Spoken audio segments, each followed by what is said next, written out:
Bueno, el tema que vamos a ver hoy, espero invocarle acá esto de compartir pantalla.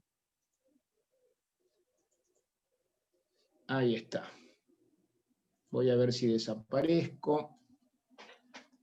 El tema que vamos a ver hoy en realidad es infecciones urinarias. Es infecciones urinarias realmente en general, porque para que todos puedan, digamos, hacer consultas sobre temas casi personales. Como digo yo, siempre en esto uno dice, un amigo le pasa tal cosa. Esto es en general.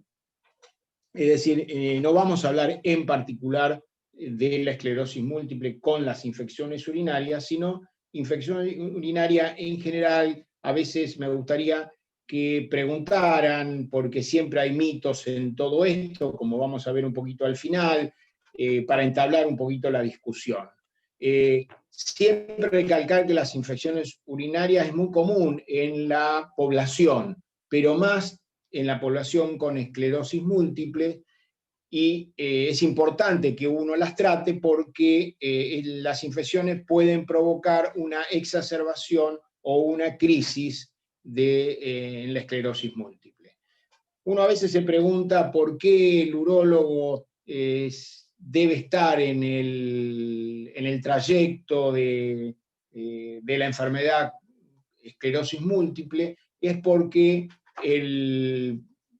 aproximadamente un 20% a 30% de la población consulta, pero en realidad hay mucho más pacientes que necesitarían la consulta urológica. No sé si se escucha bien, Paula. Sí, perfecto. Nosotros tenemos dos tipos de infecciones a grandes rasgos, ¿no? Esto va a ser todo a grandes rasgos, y después me gustaría más que nos dediquemos, siempre a repetir lo mismo, que sea interactivo, así que podamos conversar entre nosotros, que le vamos a sacar mucho más provecho. Tenemos las infecciones urinarias altas y las infecciones urinarias bajas. Las altas son las que, cuando nos referimos al riñón y al uréter, y las bajas cuando es de la uretra y de vejiga. Las altas, ustedes por ahí escucharon hablar de pielonefritis, que ese siempre es para nosotros una patología que puede terminar con una gravedad importante, y siempre comienzan con infecciones urinarias bajas. Ustedes pueden ver en este slide, en esta diapositiva, en esta filmina, como quieran llamarla, que está la próstata, y ustedes me dicen, bueno, pero acá hay mujeres y las mujeres no tienen la próstata. Bueno, quitemos la próstata en la mujer. Es mucho más fácil que agregarla. Porque para nosotros es muy, muy importante, y van a ver. Para hablar de infecciones urinarias, nosotros lo que tenemos que siempre aislar es un microorganismo. Es decir, tiene que haber gérmenes. Tiene que haber gérmenes, prácticamente entre el 90 al 80% tiene que tener gérmenes. Que esto puede tener síntomas o puede no tener síntomas. Entonces muchas veces se ven que hay pacientes que tienen síntomas, no tienen síntomas, pero sí están infectados. ¿Sí? Y eso nosotros lo llamamos bacteriuria asintomática. Ustedes pueden ver que las infecciones urinarias constituyen un problema de salud pública. ¿Por qué? Porque esto conlleva a internaciones, a gasto de medicación. Y por supuesto todo esto le presta mucho más atención a los países desarrollados, es donde realmente se hacen todas las estadísticas. Nosotros, gracias a que podemos saber cuántos partidos se juegan, es muy difícil a veces saber cuánto tipo de infecciones tenemos en el año. ¿A quiénes afectan más? Siempre se afecta más a las mujeres, y van a ver por qué, que a los hombres. Normalmente se dice que entre un 40 y un 50, como vemos aquí, pero en realidad también puede llegar hasta el 70% de las mujeres en algún momento de su vida, van a cursar una infección urinaria. Y como vamos a ver, hay en distintas etapas de la vida, que eso me gustaría por ahí que también me lo pregunten, por qué se da más una, por qué se da más la otra. Van a ver que hay tanto en la niñez es por una cosa, en la edad de la adolescencia y la juventud es otra, y cuando ya pasamos a la posmenopausia es por otra. De esto que estábamos hablando, hay un 40% en el hombre que cursa con infección urinaria, pero siempre hay que tener en mente que en el hombre las infecciones urinarias, si bien son menores, suelen ser más complejas y con más complicaciones. ¿Qué es lo que tenemos que tener? Para poder hablar de infecciones urinarias, ya lo había dicho antes, lo que hay que tener es un cultivo de orina, tenemos que tener una orina con gérmenes. Tiene que haber la presencia, como dice aquí, de bacterias viables en orina. Es decir, se toma la muestra de orina y eso lo que se hace es colocarlo en esta placa que se llama placa de Petri, que en realidad no tiene por qué interesarle, pero sí es una placa que lo que hace es permitir por distintos medios que tiene de cultivos, ¿para qué? Para que esto pueda desarrollar esos gérmenes, y a esos gérmenes, una vez que se desarrollaron, lo que se le hace es colocar los antibióticos para que se pueda dirigir el antibiograma, que es con lo que se va a tratar. Hay distintos tipos de gérmenes, hay una larga lista, como ven acá, la Escherichia coli, el Proteus, la Klebsiella, el Enterobacter, el Enterococo, por supuesto las distintas divisiones, eso a ustedes no les interesa, pero sí a mí me gustaría que uno ficara que el germen más habitual, más frecuente, es la Escherichia coli. Este es un germen propio del intestino, pero también debemos tener en cuenta nosotros que el germen de la Escherichia coli se encuentra también en la uretra, en el conducto que lleva la orina hacia afuera, pero está en tan perfecto equilibrio con el organismo que lo que hace es, convivir con nosotros.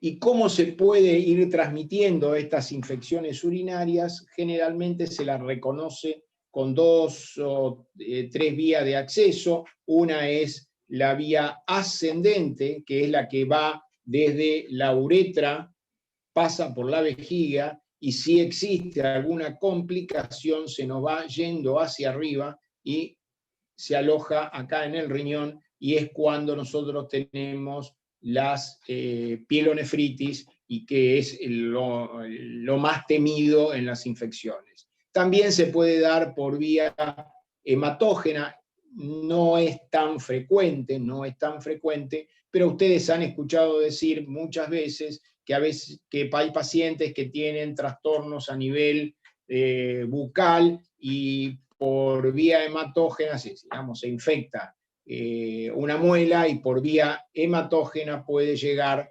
al riñón. Calcule que el riñón va a filtrar todos los microorganismos del sistema circulatorio, porque nosotros, gracias al riñón, lo único que hacemos es depurar todas las sustancias, pues nosotros las eliminamos, por supuesto, por la orina. Eso es muy importante, que es un órgano de depuración. También hay otra vía, que es una vía linfática, que en realidad también algunos la pueden conocer por contigüidad, es decir, los ganglios linfáticos siempre están alrededor de los órganos, y cuando estos se ven comprometidos por contigüidad, es decir, cuando se junta uno con el otro, puede llegar a infectarse. ¿Quiénes se van a infectar más? Los que se infectan más son los pacientes que están hospitalizados. Por eso siempre tratamos bajo todo punto de vista de, viste, como uno así dice, bueno, váyase rápidamente a su casa, porque estando en cualquier sanatorio o hospital, la frecuencia de infecciones aumenta. Los pacientes que están sondeados, es decir, los que tienen sonda vesical, o cuando hay vejigas neurogénicas y hacen cateterismo, si el cateterismo no le prestan atención, como nosotros decimos siempre, lo mejor que hay es el autocateterismo, porque son gérmenes propios, gérmenes de cada individuo, y no hay nadie que se lo preste. Entonces son mucho más fáciles de controlar, y a veces ni siquiera necesitan tratamiento, que es lo que habíamos hablado en un momento de las famosas bacteriurias asintomáticas. Las litiasis y los cálculos también pueden generar infecciones. Muchas veces ustedes han escuchado decir que hay gente que hace litotricia extracorpórea, es decir, rompe los cálculos a través de una máquina.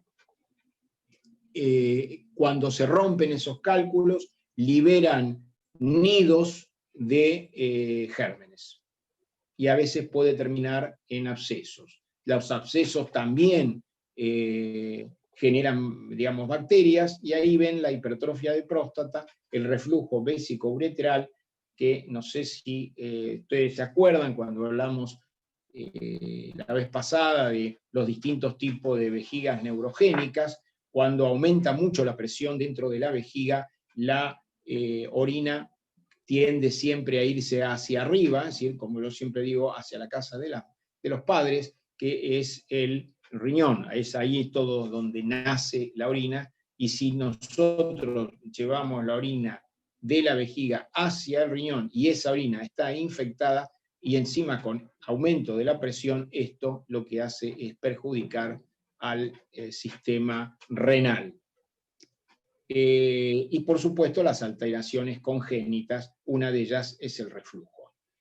Con respecto a las hipertrofias de próstata, también la hipertrofia de próstata, recuerden que lo que hace es dar una mala evacuación de la vejiga, a veces. Entonces esa mala evacuación hace que haya una rémora urinaria, y esa rémora urinaria hace que los pacientes se puedan infectar. Lo importante es identificar a tiempo las infecciones urinarias, porque a veces se pueden generar situaciones complejas, llegando a comprometer el riñón, es decir, primero la uretra, después la vejiga y por supuesto el riñón. Y un riñón enfermo, tengamos siempre presente que lo que nos va a traer es un deterioro de nuestra vida. ¿Cómo se presenta esto? Yo creo que, yo lo voy a comentar, pero creo que todos ustedes en algún momento de la vida hemos tenido algunas infecciones urinarias, y nos va a traer dolor, dificultad para orinar, quemazón, puede tener síndrome febril, es decir, aumento de la temperatura corporal, escalofríos, esa orina con feo olor y de un color turbio, eso nos está hablando de algún grado de infección urinaria. Esas ganas constantes de orinar, es decir, que uno va al baño, termina de hacer pis y vuelve a tener esa sensación de orinar, eso nosotros lo definimos como tenesmo, es decir, es esa gana permanente de orinar. Puede haber presencia de sangre, es decir, la gran inflamación, las grandes infecciones provocan grandes inflamaciones, y esas inflamaciones en el urotelio vesical, es decir, en las paredes de la vejiga, en la mucosa de la vejiga, le provoca lesiones, esas lesiones provocan sangrado. Cuando hay un sangrado, uno piensa siempre que puede haber una infección urinaria, es decir, hay que descartarla. Cuando esto se va agravando, lo que vamos a tener son náuseas, vómitos, mareos. Bueno, esto ya está hablando de un compromiso del estado general. Esto ya es mucho más grave, es decir, esto se ve mucho más en las pielonefritis, cuando ya ataca al riñón, o una ureteritis cuando ataca al uréter, que es el conducto que trae la orina desde el riñón hacia la vejiga. Hay factores de riesgo, y ustedes ven ahí, dicen, pero ¿cómo? Hay factores de riesgo y me pones una mujer. Siempre, yo no sé por qué, pero en el 80% de las diapositivas siempre ponen mujeres, dice que eso vende mucho más que un hombre.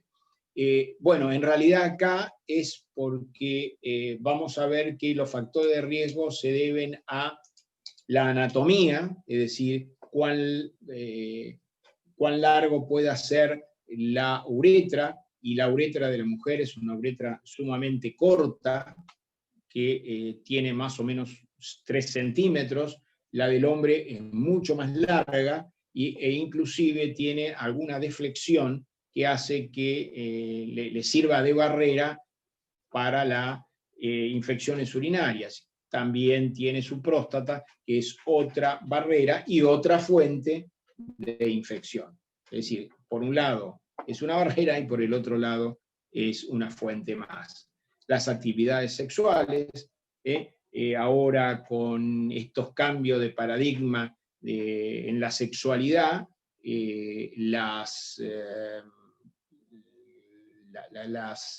los cambios de pareja hacen que puedan aparecer las infecciones urinarias, porque no todas las relaciones sexuales se realizan de la misma manera y no todos los días estamos predispuestos de la misma forma.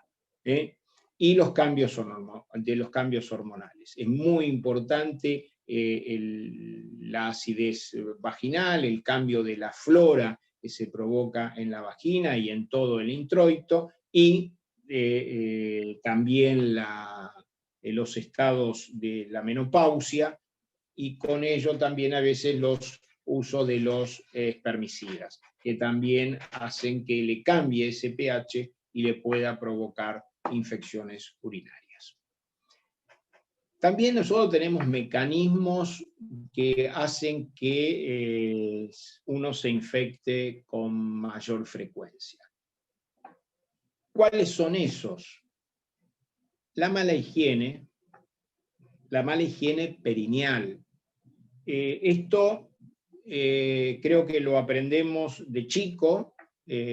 Como yo digo, esto es responsabilidad de los padres, es decir, nuestra, y es una responsabilidad médica enseñarles a las mujeres, porque es mucho más frecuente en las mujeres, la forma en cual se debe higienizar, que siempre lo debe hacer de anterior a posterior. ¿Qué quiere decir? Es muy sencillo, discúlpenme si ofendo a alguien, pero siempre es de adelante hacia atrás. Y no usar duchas vaginales. Yo siempre digo, lo que no hay que hacer son gárgaras. Simplemente el agua debe acariciar los genitales y no hacerse una higiene perineal y terminar con una gárgara. El estreñimiento crónico, ese esfuerzo, esa mala evacuación intestinal, hace que también haya una mala evacuación vesical. Esto se ve mucho en los pacientes con vejigas neurogénicas, que siempre va acompañado tanto el intestino como la vejiga. Cuando nosotros tenemos una mala evacuación intestinal, tenemos una mala evacuación vesical. Muchas veces pasan que van a la guardia por una retención urinaria, y más las mujeres, y lo único que tienen es un bolo fecal, es decir, tienen materia fecal retenida en la ampolla rectal, y eso hace que se desplace el ángulo de la uretra y haga una retención urinaria. Solamente lo que hay que hacer es evacuarle el bolo fecal y listo. También ustedes ven ahí la niña sentada en el inodoro, cuando vuelve a su casa, es decir, está todo el día trabajando. Se ve mucho en las maestras, que, bueno, como los baños, es un poco ridículo, pero los baños de las escuelas deberían ser un ejemplo, tanto para los alumnos como para los profesionales de la educación, pero no es así. Entonces, muchas de ellas están horas y horas reteniendo orina para poder después llegar a la casa y evacuarlas, siempre con ese temor de infectarse. No se van a infectar, pero se van a infectar si guardan orina dentro de la vejiga.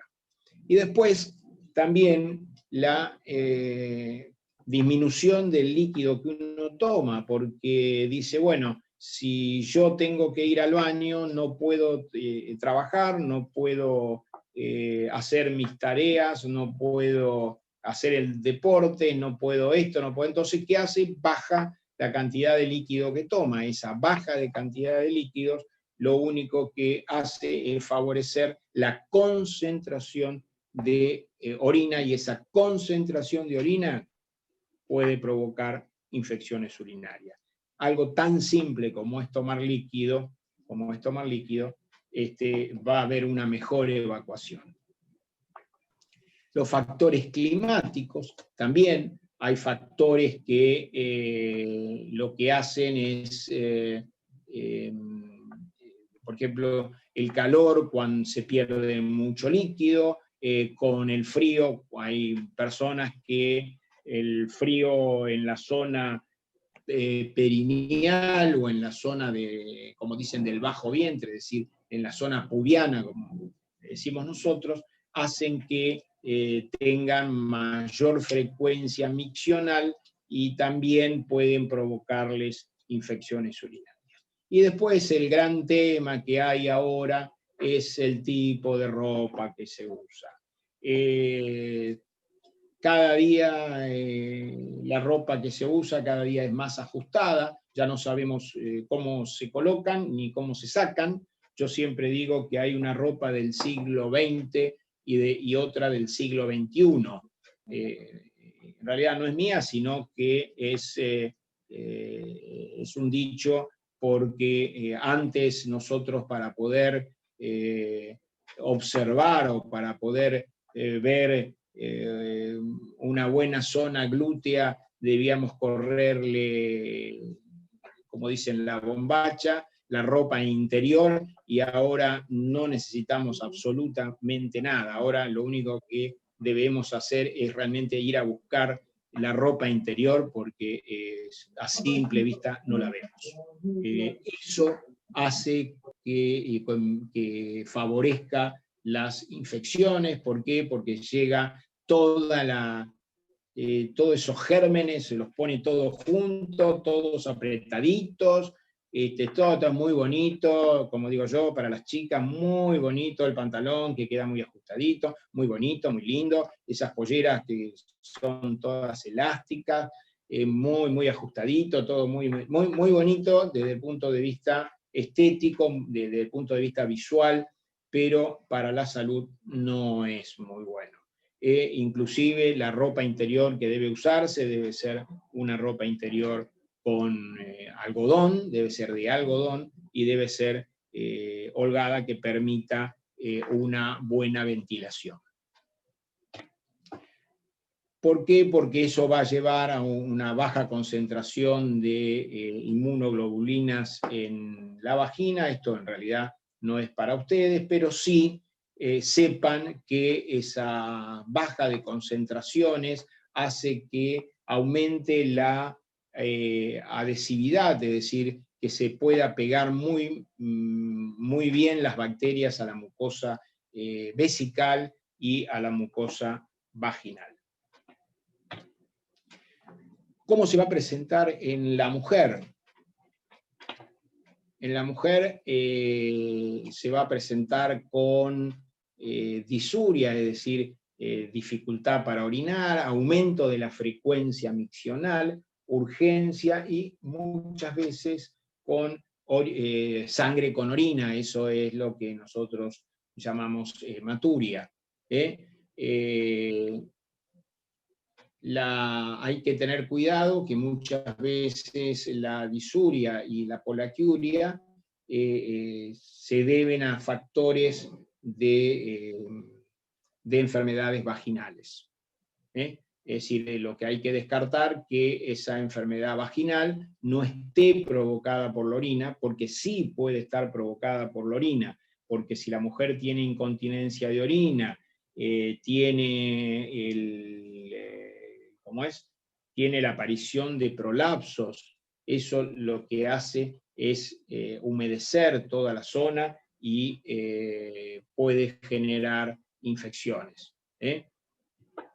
Y lo que también tenemos que ver, que los pacientes de edad, por eso que ahí dice más de 65 años, a veces la clínica, es decir, los síntomas, son síntomas de tipo larvado, es decir, de dificultad para el diagnóstico. Por ejemplo, una persona de 70 años, o pongámosle de 60, que empieza con que no tiene ganas de hacer las cosas, no tiene fiebre, pero sí que está desganada, que no quiere hacer nada. Antes le gustaba tomar líquido, no lo quiere hacer, le gustaba una comida, no la quiere comer. Ojo, porque esa persona puede tener una infección urinaria. Y bueno, si nosotros la dejamos pasar y simplemente, ¿cómo la podemos detectar? La podemos detectar con un cultivo de orina, es muy fácil. Y una vez tratada, la persona se recupera con mucha facilidad. En el hombre es otro grave problema, porque si bien es menos frecuente que en la mujer, pero como pueden ver ahí en la filmina es muy poca la diferencia, pero sí las complicaciones son mayores. ¿Y por qué esa pequeña diferencia? Y esa pequeña diferencia se da por la longitud de la uretra, pero sí tenemos más inconvenientes porque tenemos la próstata. En el hombre es muy raro hablar de cistitis. El hombre en realidad lo que tiene es una cistoprostatitis, es decir, lo que se le afecta es la próstata, y por contigüidad, es decir, por vecindad,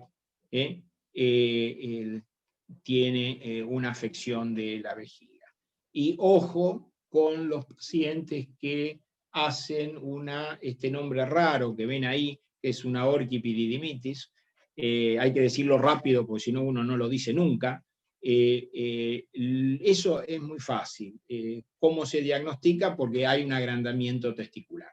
Es decir, el paciente está perfectamente bien y aparece con un agrandamiento testicular doloroso, puede tener fiebre o no, generalmente tiene fiebre, y cuando uno lo toca tiene ese testículo duro, digamos no duro, sino aumentado de consistencia, y la piel se le pega mucho, la piel del escroto, y también el cordón que va hacia la zona inguinal también se encuentra engrosado. Pero si uno investiga un poquito más, como decíamos antes, medio larvado, ¿por qué? Porque unos días antes había tenido un cuadro de infección urinaria. Es decir, siempre va a cursar con un cuadro de infección urinaria previo. Y hay que ver por qué ocurrió esto, si es en una edad de adulto joven o ya de adulto mayor. ¿Por qué? Porque el adulto mayor es por una cosa y el adulto joven es por otra. En muchas tiene que ver las relaciones sexuales, en la otra tiene que ver más lo que habíamos antes dicho, la dificultad para eliminar la orina. Bueno, tratamiento. ¿Cuántas veces hemos visto por ahí esta diapositiva en el sentido de la cantidad de medicamentos que hay en plaza y la cantidad de medicamentos que hemos tomado? ¿Sí? Por supuesto, el tratamiento siempre va a ser con antibiótico, pero el tipo de antibiótico se ve por el antibiograma, no medicar así porque sí, porque esto lo único que hace es generar resistencia, pero también nosotros sabemos que a veces la tardanza del cultivo nos puede demorar el tratamiento y el paciente está muy molesto, muy molesto. Entonces, cada población, cada lugar tiene su resistencia bacteriana. Entonces, eso es, digamos, resorte del profesional para indicar qué tipo de antibiótico puede recibir hasta el resultado del cultivo. Y por supuesto, la duración que tiene que tener va a depender del tipo de germen, el tipo de infección y por supuesto la gravedad que esto tenga. Y una cosa importante es que los tratamientos hay que seguirlos, tienen que llegar prácticamente a su culminación, porque, por lo que habíamos dicho antes, porque si nosotros cortamos el tratamiento porque ya nos sentimos bien, porque nosotros en 2 o 3 días ya estamos bárbaros, no tenemos problema, cortamos todo tratamiento y lo único que estamos logrando es resistencia bacteriana. Y esa resistencia bacteriana, tarde o temprano, la terminamos pagando. Yo siempre digo que hay un costo, y ese costo no es un costo económico, porque eso se sobrelleva, pero siempre hay costos para el organismo. Estos son los antibióticos más usados, ustedes a mucho de estos lo conocen. Lo interesante sería ver cuál es en su hábitat, en su lugar, cuál es el antibiótico que tiene menor resistencia para usarlo en caso de emergencia, hasta tener el cultivo y el antibiograma correspondiente, que es lo que debería ser realmente en todas las infecciones urinarias. Bueno, esto es un poco ya terminando, para romper un poco el hielo, como digo yo, y empezar a recibir las preguntas y tratar en lo posible de contestarlas. Y qué es la verdad, qué es la mentira de todo esto. Yo siempre digo hay que tener mucho cuidado porque las verdades no son absolutas y las mentiras tampoco. Siempre en medicina puede ser, como digo yo, puede ser esto, puede ser lo otro. Pero tener una buena hidratación y comer fibras es muy importante, eso sí puede prevenir infecciones urinarias. Aquello de que me dejo la malla todo el día en la playa, que muchas veces uno, para no cambiársela a los chicos, se la deja mojada, y eso lo único que hace es humedecer siempre la zona genital, y eso favorece las infecciones. Y por supuesto, siempre una correcta higiene hace que podemos prevenir un cuadro que, como es la cistitis, es decir, las infecciones urinarias bajas, que en realidad la podríamos pasar perfectamente si tomamos pequeños recaudos. Recordad siempre que las mujeres dicen, es más frecuente. Sí, la mujer es más frecuente, pero no es la única que lo padece. Lo padecen los hombres también. Y recordar que los hombres siempre tenemos mayor complicaciones que las mujeres. En los baños públicos, ahí dice, ¿nos podemos contagiar? Esa es siempre una pregunta, y no, nadie se contagia en un baño público. Yo siempre digo, vayan al baño, no hay problema, pero mire que el baño está sucio, no se haga problema. Ninguno de nosotros va a sentarse sobre el inodoro, pero por más que se sienten, no se van a infectar. No se van a infectar. Yo a veces hago la comparación, porque a veces las mujeres te dicen, no, yo fui al baño y me embaracé, porque había un joven, un hombre había eyaculado en el inodoro, se había secado, me sequé con la toalla, y bueno, no. Todo está muy lindo para el folclore, pero eso no es así. Si uno se embaraza en el baño es porque precisamente fue a otra cosa.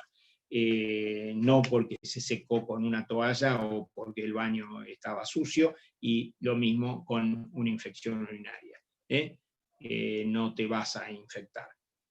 Es decir, anda al baño porque vaciar la vejiga correctamente, limpiar esa uretra, eliminando la orina, lo que hace es precisamente limpiar. Lo único que hace es vaciar toda la vejiga, y eso sí te va a evitar las infecciones. Y dice que la cistitis, por ejemplo, el otro ítem, la cistitis se contagia sexualmente. No, la cistitis no se contagia. Es decir, si una mujer está con cistitis, no va a contagiar nunca a su pareja, ¿sí? Inclusive por más que la orine, ¿sí? Pero sí, la forma de mantener una relación sexual, esa sí puede provocar una cistitis. Bueno, esto es un poco para terminar, que las infecciones urinarias son comunes en las personas con esclerosis múltiple. ¿Por qué? Porque no se olviden que hay, en muchos casos, hay una mala evacuación vesical.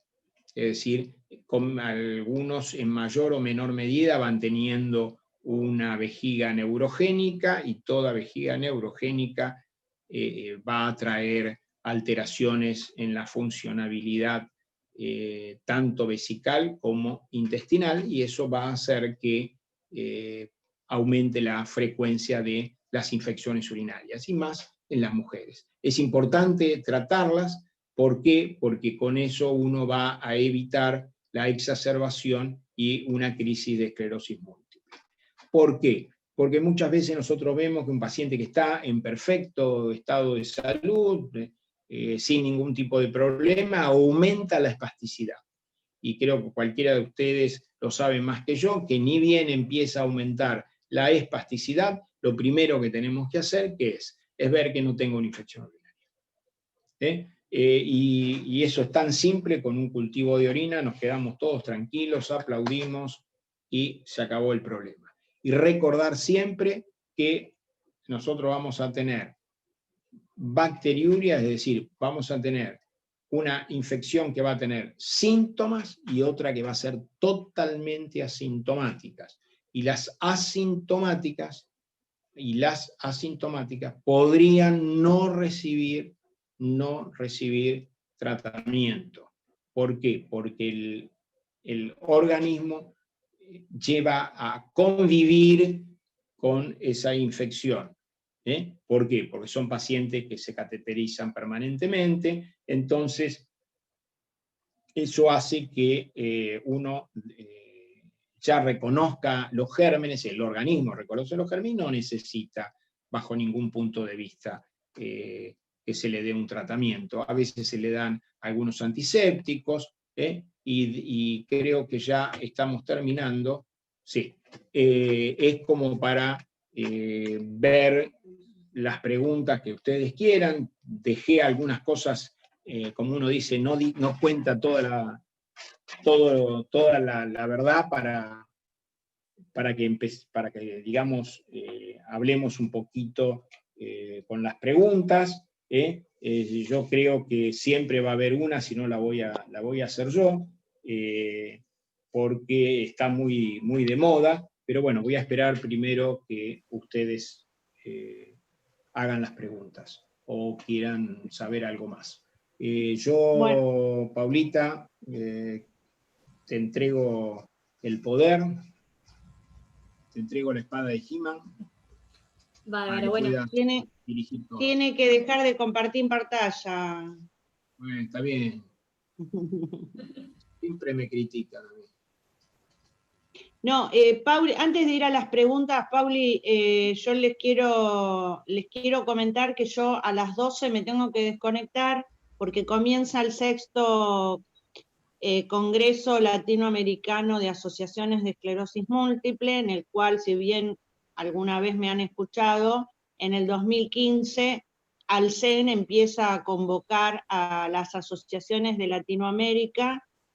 Hicimos 2015 y 2016 en Buenos Aires y después, bueno, se hizo en México, en Paraguay, en Colombia, y este año, bueno, por la pandemia lo hacemos en forma virtual en San Pablo, Brasil.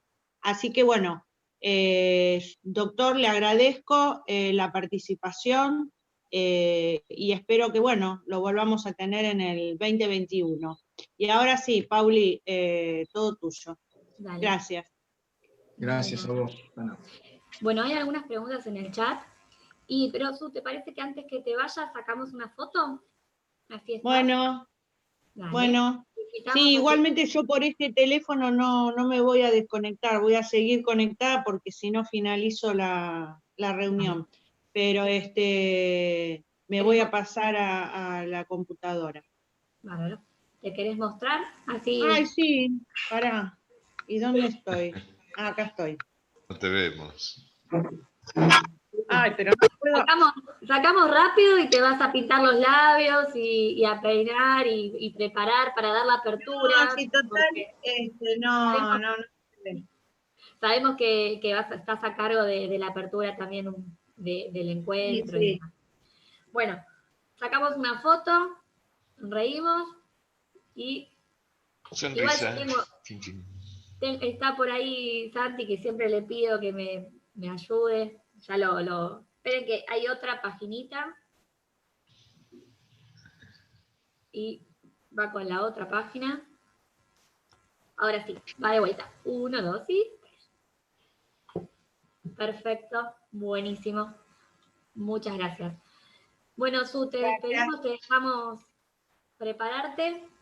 Y ahora sí, doctor, le voy a leer algunas preguntas que me fueron surgiendo en el chat a raíz de la disertación que realizó. Y invitamos al resto de los participantes, si quieren también ir escribiendo sus preguntas o ir intercambiando oralmente, si les resulta más sencillo. En un momento, cuando estaba hablando sobre algunos factores que generan infección urinaria, habló del estreñimiento crónico. preguntan si se puede tratar el estreñimiento. Perdóname, no te escuché crónico, pero no te escuché Bien, lo anterior a crónico. Sí, preguntan si el estreñimiento se Sí. puede tratar. Sí. Sí, el estreñimiento se puede tratar.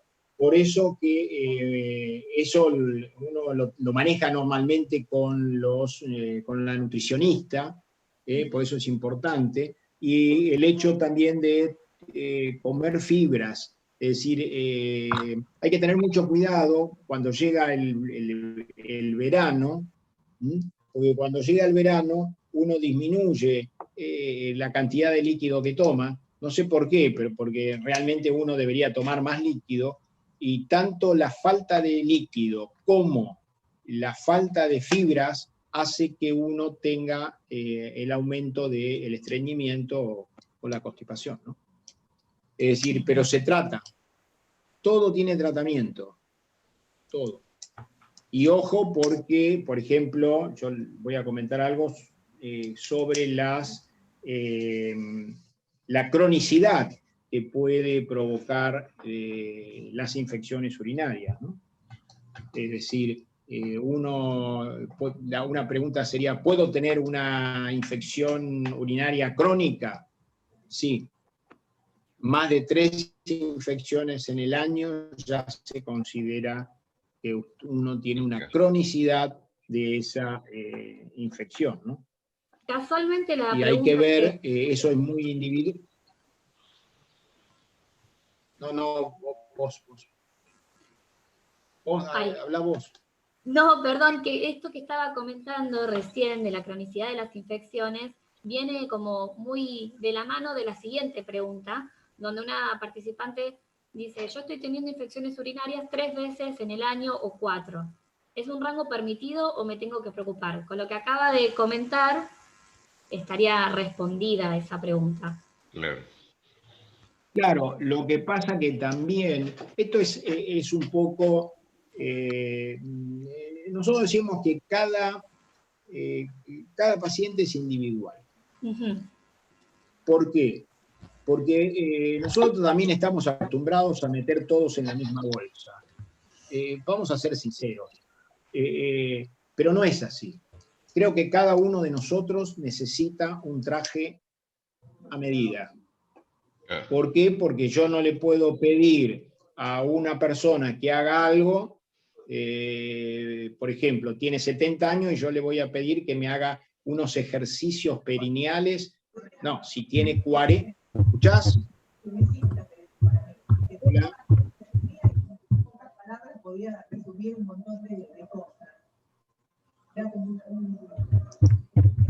A ver. Hola, ¿vos me escuchás a mí? Sí, doctor, lo escuchamos. Como yo no le puedo pedir, te decía, a una mujer de 70 años que haga ejercicios perineales cuando sí lo puede hacer una mujer de 40, o un hombre de 40 y no un hombre de 70. No porque no lo puede hacer, sino que la capacidad de contractibilidad que tienen los músculos para poder favorecer la evacuación no es la misma. Por eso que es bastante individual. Con respecto a la pregunta, si tiene 3 al año, 4, uno puede decir que se va cronificando ya. Lo que tiene que empezar a ver es en qué momento le aparecen las infecciones, la edad que tiene, si tiene escape de orina o no, si tiene un buen perineo o no, si tiene un prolapso o no, si tiene algún calculito o no. Es decir, hay algunas, si se le da cuando está con estados de estrés más importantes, cuando tiene mayor constipación o tiene factores que le provocan diarreas, eso también te puede provocar infecciones urinarias. Muy interesante. Bueno, está Analia por ahí, si quiere volver a repreguntar, la leemos. Y preguntan... perdón, gracias al doctor. Realmente me contestó, pero más que No, una pregunta. otra de las cosas, y ahora que más te veo, hay que ver los efectos hormonales. Porque los efectos hormonales también aparecen. Y eso también favorece las infecciones porque seca la mucosa. Bueno, la siguiente pregunta justamente de Analía tenía que ver si la menopausia, ¿no? Si es más frecuente en la menopausia padecer de cistitis. Mirá, yo te lo voy a contestar con una respuesta más amplia. Es decir, que un poco ya te lo había comentado. Tenemos distintas etapas. Cuando son chiquitos, tienen infecciones urinarias, a veces por trastornos anatómicos y a veces por el mal hábito de higiene, no porque no se higieniza, sino porque a veces se puede hacer mal. Después, cuando pasan a la edad de la adolescencia, es decir, 15 años en adelante, que empiezan con todo ese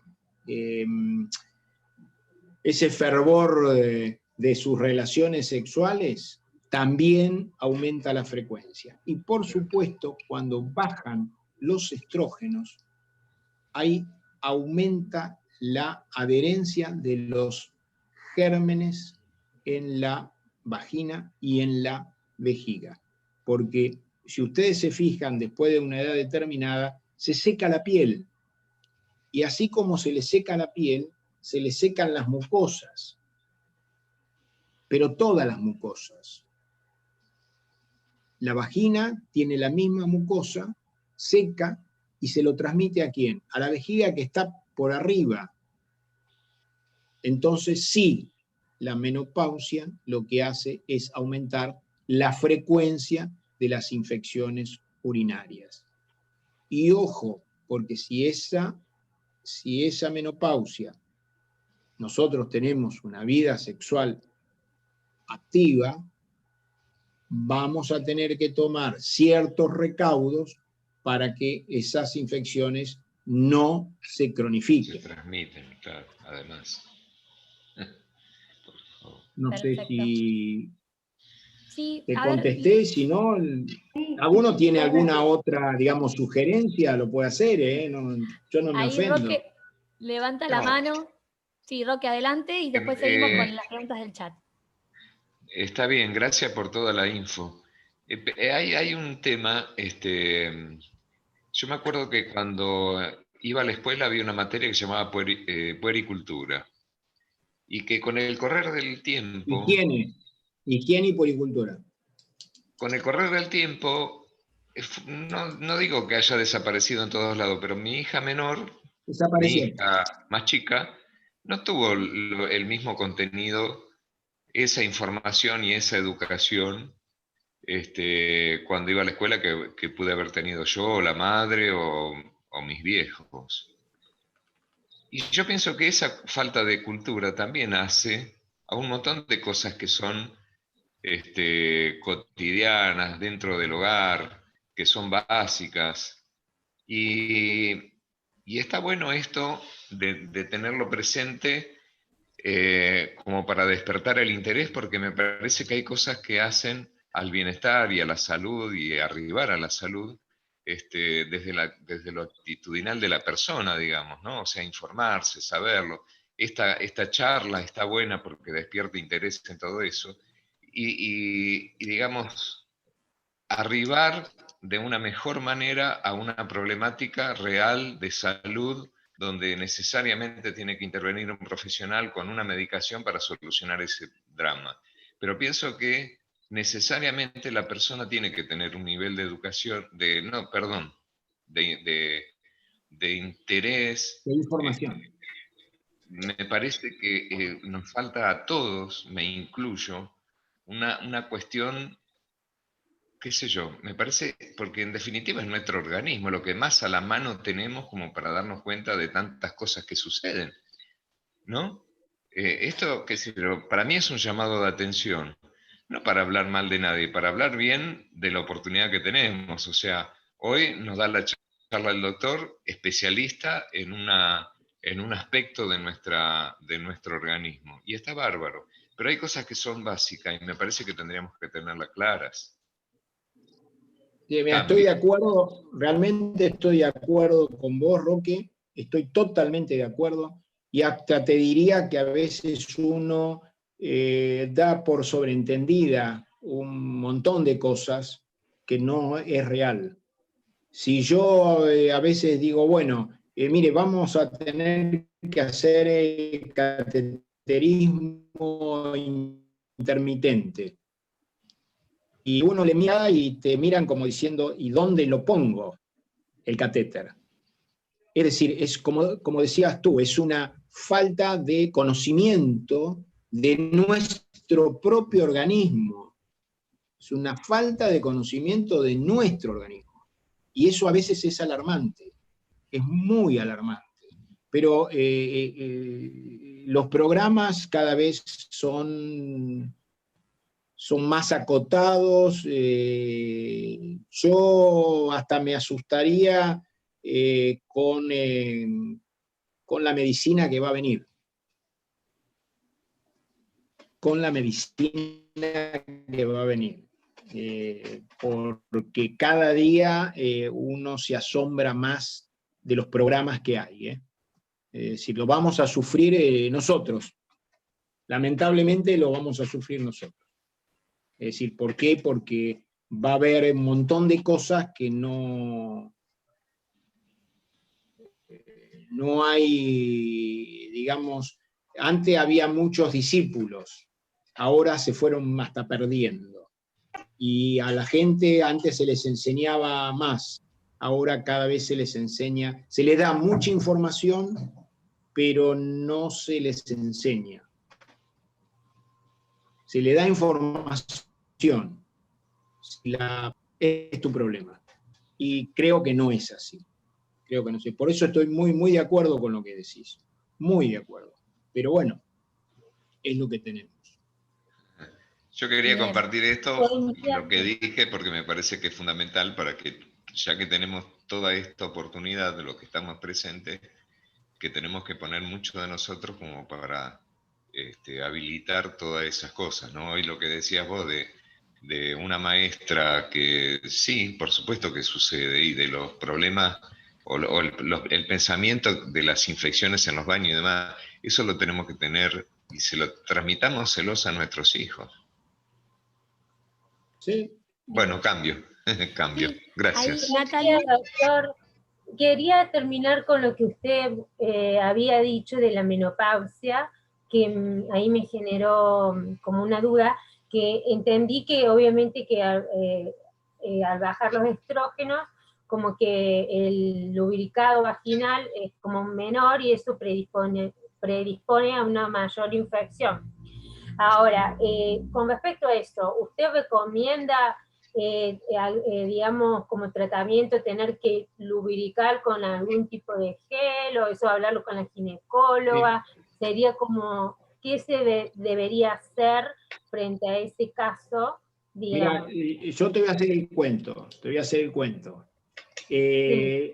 Una paciente viene al consultorio por sus infecciones urinarias iterativas, es decir, cada 2 por 3 tengo infección. ¿Con qué se curó? Con una crema. ¿Por qué? Porque ella cada vez que tenía una relación sexual tenía una infección urinaria. Ahora, convencerla que era muy fácil solucionarle el problema no fue tan fácil, pero una vez que entendió que colocándose la crema, buscando una buena lubricación, porque eso así no se lastima la mucosa, si no se lastima la mucosa, el germen va a ser más difícil que penetre. Entonces, es decir, una buena lubricación va a evitar que tengan una infección urinaria. Ah, perfecto. Entonces, y de manera aquello que decían que cuando terminás de tener una relación hay que ir al baño y hacer pis, lo más rápido que puedas, eso son, viste, dichos populares, pero acá el dicho popular vale. Ah, El dicho popular vale. bien. Y No sé si está contestado. sí, ya me contestó. Yo era porque que ahí me quedó le contestó a mi compañera y ahí, y me quedó, ahí me surgió, digamos, la duda. Yo quisiera saber, en realidad, sabemos que las infecciones urinarias predisponen más, ¿no es cierto?, a un brote. Pero nunca me quedó claro por qué predispone al brote la infección urinaria. ¿Cuál sería el mecanismo que lo llevaría al brote a suceder? Porque cada brote te provoca una inflamación.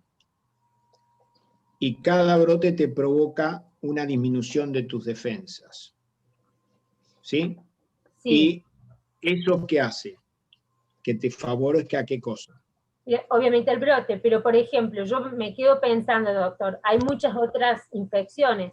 La infección urinaria sería mayor que, digamos, en prevalencia que una infección respiratoria, o es como más común, a eso me refiero, ¿no es cierto? Es más común, es mucho más común una infección urinaria que una infección respiratoria. Mucho más. O de cualquier orden. Y no te olvides que muchas de las infecciones pasa desapercibida. Uh-huh. Muchas de las infecciones pasan desapercibidas. Y no te olvides que el 80% de la población tiene alteraciones vesicales. Y eso se debe a la inflamación del sistema nervioso. Y cualquier cosa que aumente la inflamación te puede aumentar el brote o te puede aumentar la espasticidad. Claro, perfecto. Y el signo de espasticidad sería un alarmante para poder pensar en una infección urinaria. Es una alarma. Claro. Es decir, si vos estás con tu medicación perfecta, uh-huh, y empezás a tener espasticidad, lo primero que tenés que fijarte es que no tengas una infección urinaria. Bien. Es lo primero. Y es lo más fácil. Y es lo más fácil de solucionar. Y a veces hay personas que tienen siempre una bacteriuria, es decir, tienen siempre gérmenes. Y vos no le das nada. ¿Por qué? Porque está perfectamente bien. Pero ella misma viene, te llama y te dice, escúchame, o escuchá, aumenté la espasticidad, ¿qué hago? Bueno, evidentemente te bajaron las defensas por algo y ahora sí estás con la infección, ahora sí. Antes vos la controlabas, ahora ya no la controlás. Y entonces ahí le das tratamiento y ya está. Y ya está. ¿Y usted recomienda hacer un urocultivo así cada tiempo? Periódico. ¿Cuánto sería lo recomendable en periodo de tiempo hacer? Normalmente uno dice que si uno ya tiene infecciones urinarias iterativas, cada 2 o 3 meses tiene que hacerse un cultivo. Porque ojo que con las infecciones algo que favorece es la formación de cálculos. Y esa formación de cálculos favorece las infecciones. Y las infecciones favorecen las infecciones. Y es un círculo vicioso. Por eso que hay que hacerse una ecografía. Algo simple, nada de un estudio complicado, sino estudios simples. Por lo menos una ecografía 2 veces al año. Y no te hace nada, no te lastima, no son estudios agresivos. Es decir, uno los puede hacer. Un cultivo cada 2 o 3 meses, ¿qué te va a provocar? Nada. Pero vos sí estás controlada. Perfecto, doctor. Muchísimas gracias. Gracias, Natalie. Y había una pregunta que vos habías dejado en el chat. Sí. ¿Querés aprovechar ya que...? Sí, yo en realidad quería ver saber si algunos medicamentos, digamos como por ejemplo medicamentos neurológicos o gástricos, pueden predisponer, que tengan digamos efectos secundarios, pueden llevar a predisponer a infecciones urinarias. Sí, todos los medicamentos que te pueden provocar una mala evacuación vesical o una mala evacuación intestinal, es decir, que te secan digamos, el intestino o te provocan estreñimiento, todos esos te pueden favorecer infecciones urinarias. Y hasta los Normalmente los sedantes. Ajá, y a medicamentos hormonales también, porque yo le cuento, yo soy también epiléptica, entonces tomo anticonvulsivos, Bueno, estoy operada, tengo insuficiencia eso, digamos, tomalo como si fuera un...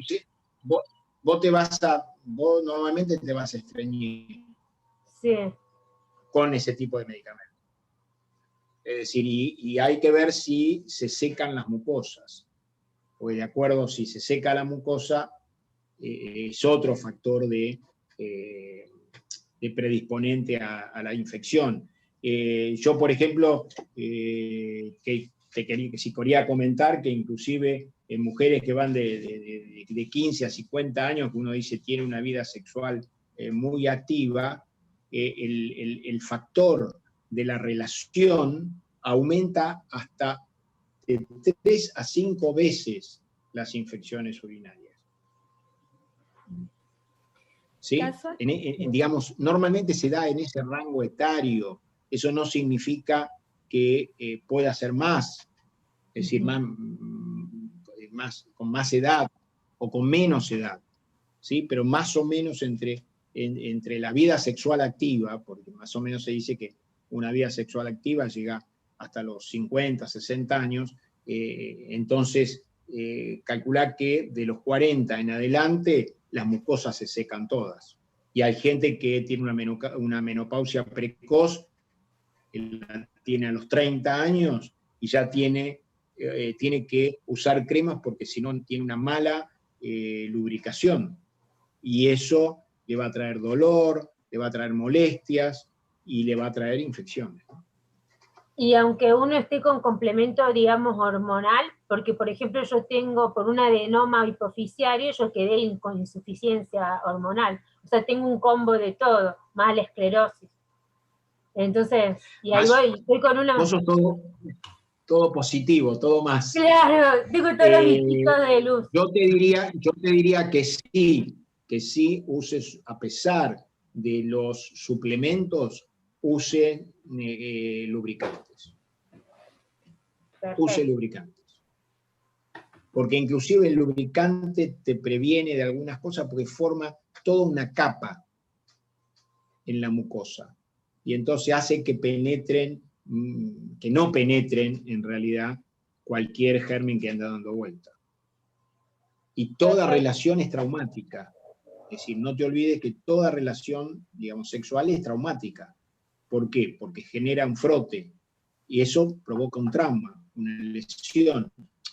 No son lesiones, digamos, uno dice, bueno, se lastimó. No. Son micro lesiones. Y en esas micro lesiones, con el tiempo, ¿qué hace? Pequeñas cicatrices. Esas pequeñas cicatrices hacen que cada vez se aumente más la lesión, porque se fibrosa más. Bien. Bueno, muchísimas gracias, doctor. No, por favor. Buenísimo. Bueno, gracias, Natalie, porque de alguna manera ese intercambio fueron respondiendo algunas de las preguntas en el chat. Por eso yo te diría... Esto de las relaciones sexuales, que bueno, cómo prevenirlas, cómo prevenir las infecciones a raíz de las relaciones sexuales, creo que con ese intercambio que mantuvieron está medianamente respondido. Sin embargo, podemos pensar en una charla futuro para ampliar un poco más todo este aspecto. Inclusive con preguntas nada más, es decir, no sin charla previa, preguntas. preguntas y respuestas, como nuevamente se dice, hagamos una mesa redonda. Por ejemplo, una de las cosas que quedaba, porque me anoté acá, eran las duchas vaginales. Hay que tener cuidado con las duchas vaginales, porque las duchas vaginales, lo mismo que los espermicidas, también aumentan la irritabilidad, y ese aumento de la irritabilidad aumenta las infecciones. Como el mismo uso de los preservativos, porque hay uso de preservativos con espermicidas, y los espermicidas todos provocan irritabilidad. Los diafragmas también provocan irritabilidad. Es decir, hay que usarlos con precaución, no es que no haya que usarlos, pero cada uno conoce sus posibilidades y de quedar o no quedar embarazada. Bueno, entonces cada uno tiene que usar lo que puede. Y una de las cosas que se dijo ahí al pasar, que a mí me parece importante, es la ropa interior. La ropa interior tiene que ser de algodón. Por favor, yo entiendo todo lo lindo que son esas cosas ajustaditas, pero bueno, yo creo que tenemos que empezar a pensar, y más las que tienen infecciones urinarias iterativas, es decir, se va cronificando. Por favor, no, vuelvo a repetir, es muy bonito, pero tratemos bajo todo punto de vista. O que no usen nada. Bueno, usted ya se me va al otro lado. No, sí, está bien. Pueden no usar para que se ventile mejor. Ninguno me preguntó algo que está muy de moda. A ver. Los famosos arándanos. Porque estuvimos ya, creo que en el encuentro anterior. Estuvimos pero bueno, el público se renueva. El público se renueva. Sí. No, yo me lo anoté. No, yo me lo anoté porque digo, no lo voy a comentar, a ver si alguno lo pregunta. No, doctor, si les quedó claro, yo lo dejo. Yo lo había pensado, porque yo sé que hay dos tipos de arándanos, y el rojo, y no estoy teniendo la memoria para el azul, ahí está. El azul. Y en realidad se utiliza muchísimo para el consumo, más que nada, por ejemplo, en los pacientes que tienen lesionados medulares, porque obviamente tienen infecciones urinarias y hacen cateterismo y demás, como nosotros, pero ellos son más complicados, sobre todo de los que... Entonces es como muy de moda, y el auge surgió con los lesionados medulares principalmente. Pero bueno, siempre eso está como en discusión, y en realidad no... es dependiendo si es azul o rojo, y yo no me puedo acordar cuál es el que tiene beneficio, o el rojo es el mejor, pero como vos muy bien dijiste, está en discusión.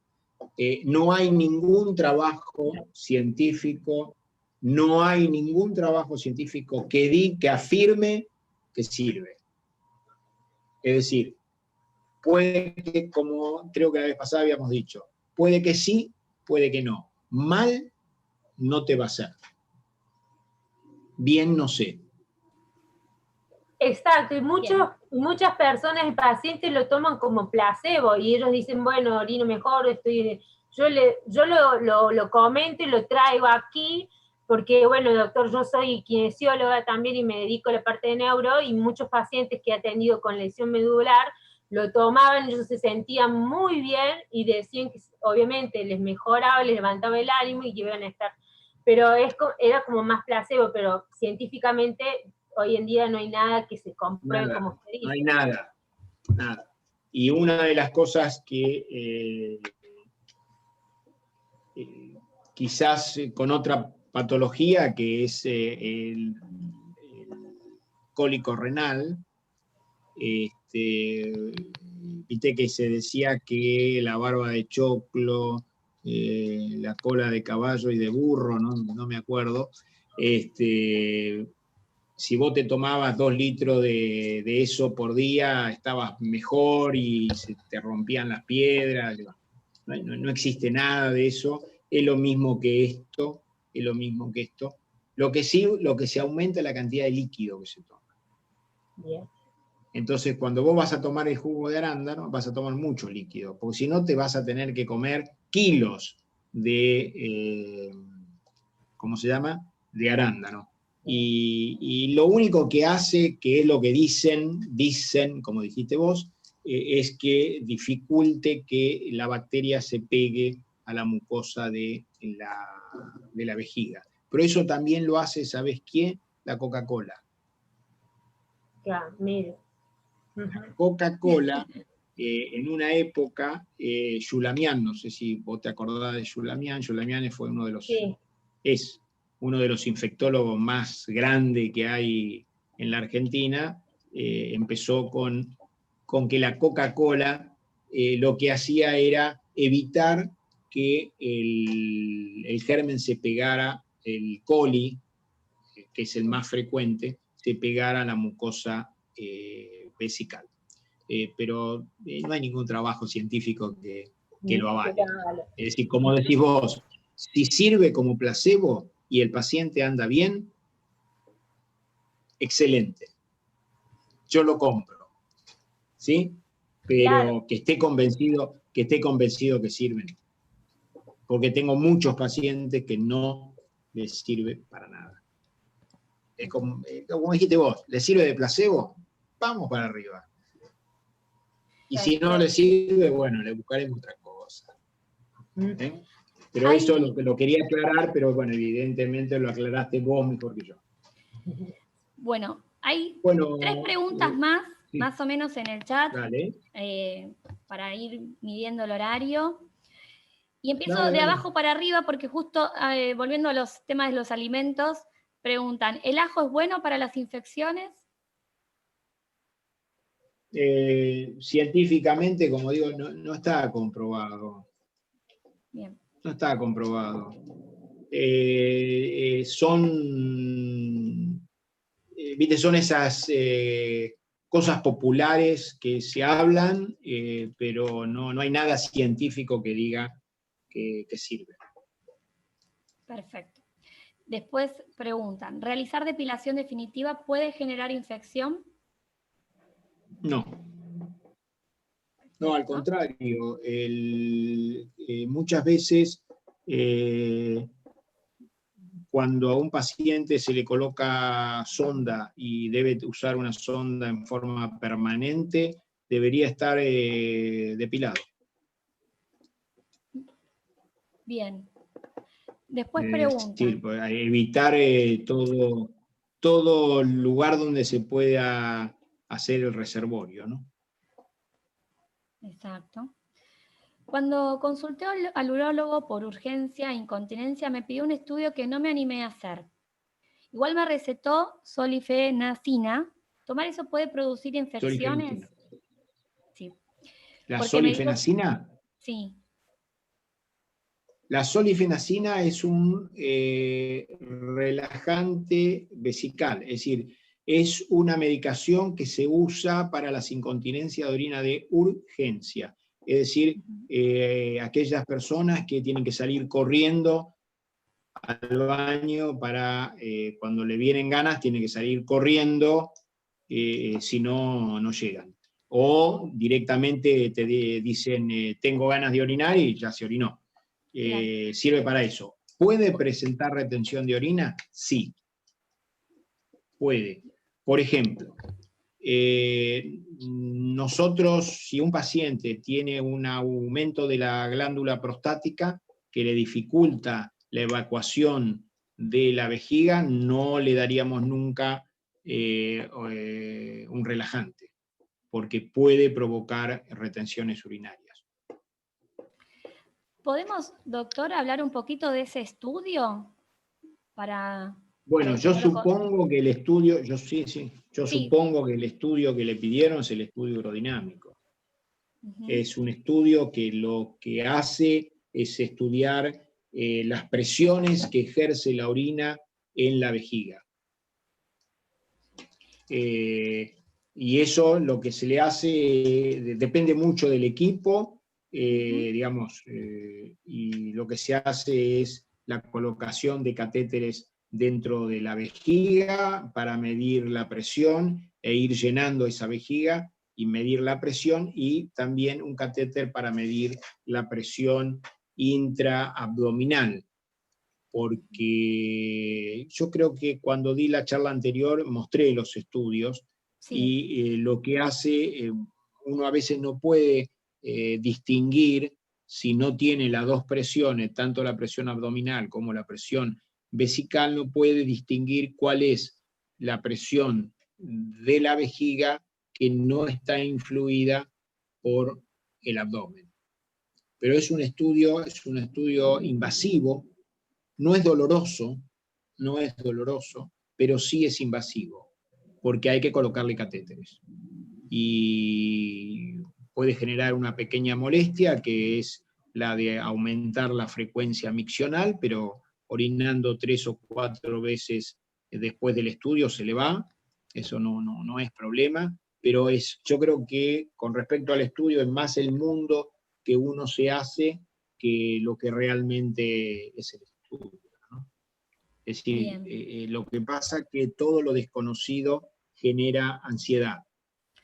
Y como le hablan de un estudio computarizado, son muchas palabras, pero en realidad lo único que se hace es medir las presiones que hay dentro de la vejiga, tanto cuando se llena como cuando se vacía.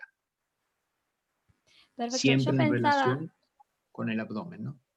Sí. Sí, perdón. Pensaba que esto, ¿no? Cuando uno se somete a alguna práctica que no es frecuente o desconoce, hablarlo con el médico la cantidad de veces que sea necesario, ¿no? De no quedarse con ninguna duda, de preguntar cómo es.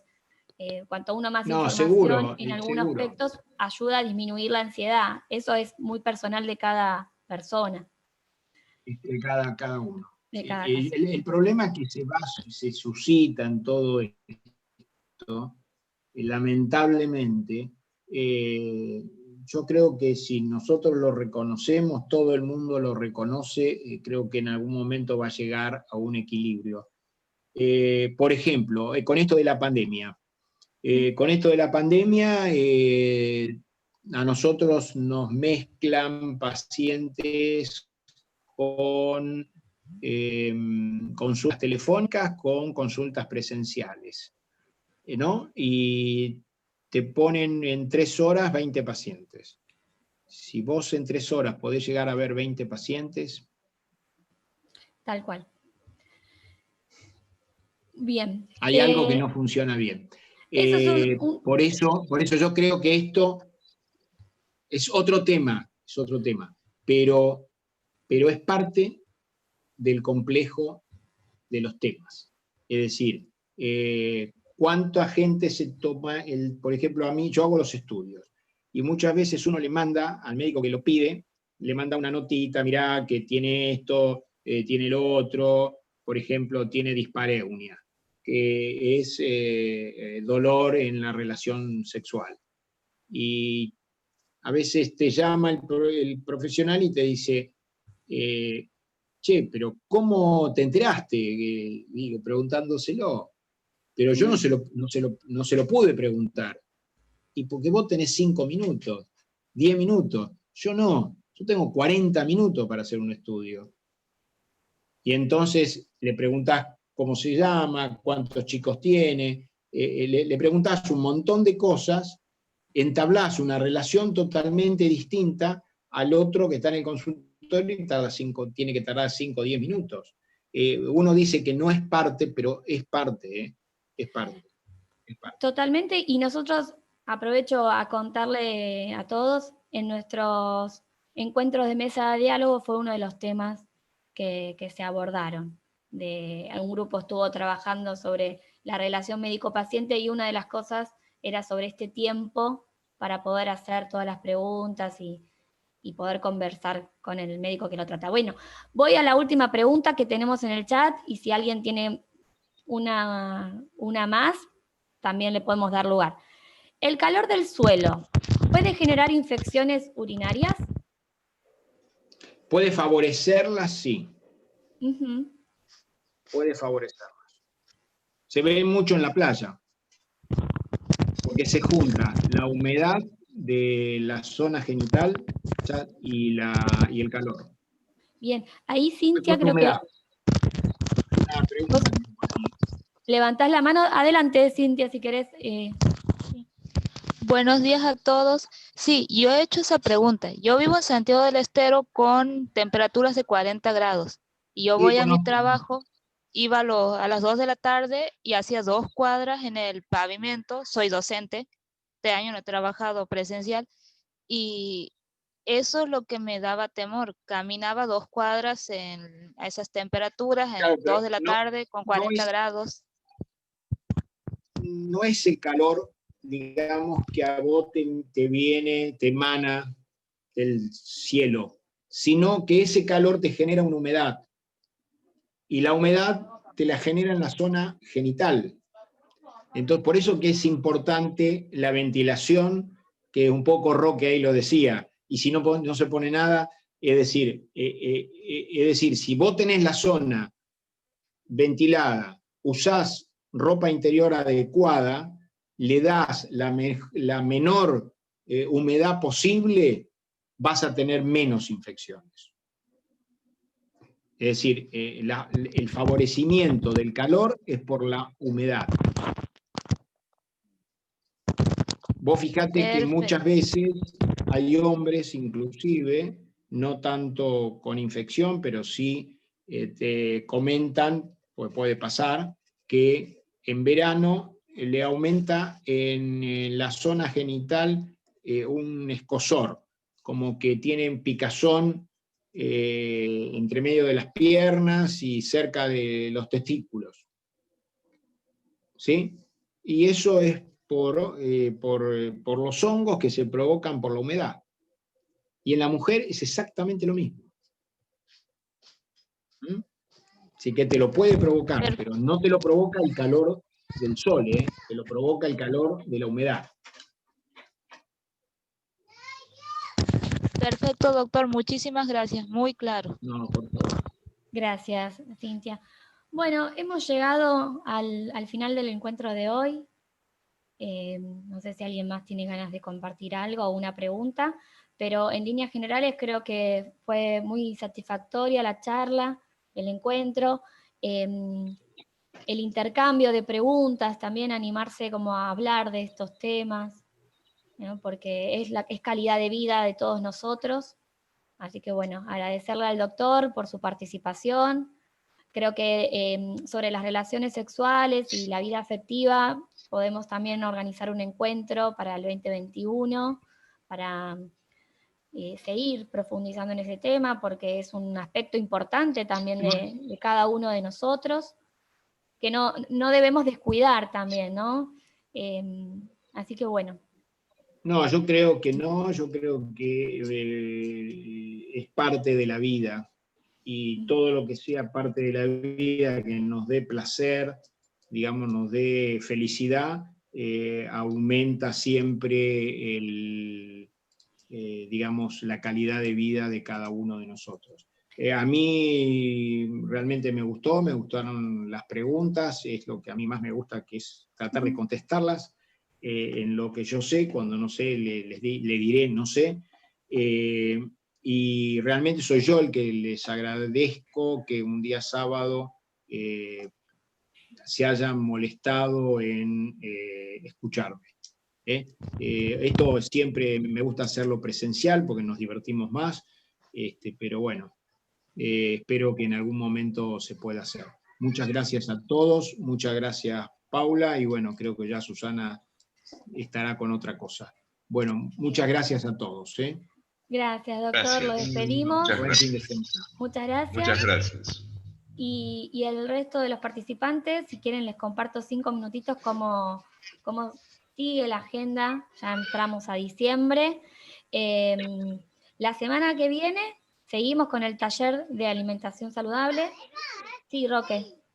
Perdóname que te interrumpo. Sí. Yo agradezco, la verdad que bárbaro, todas las cosas que se pudieron hablar, pero lo que quería decir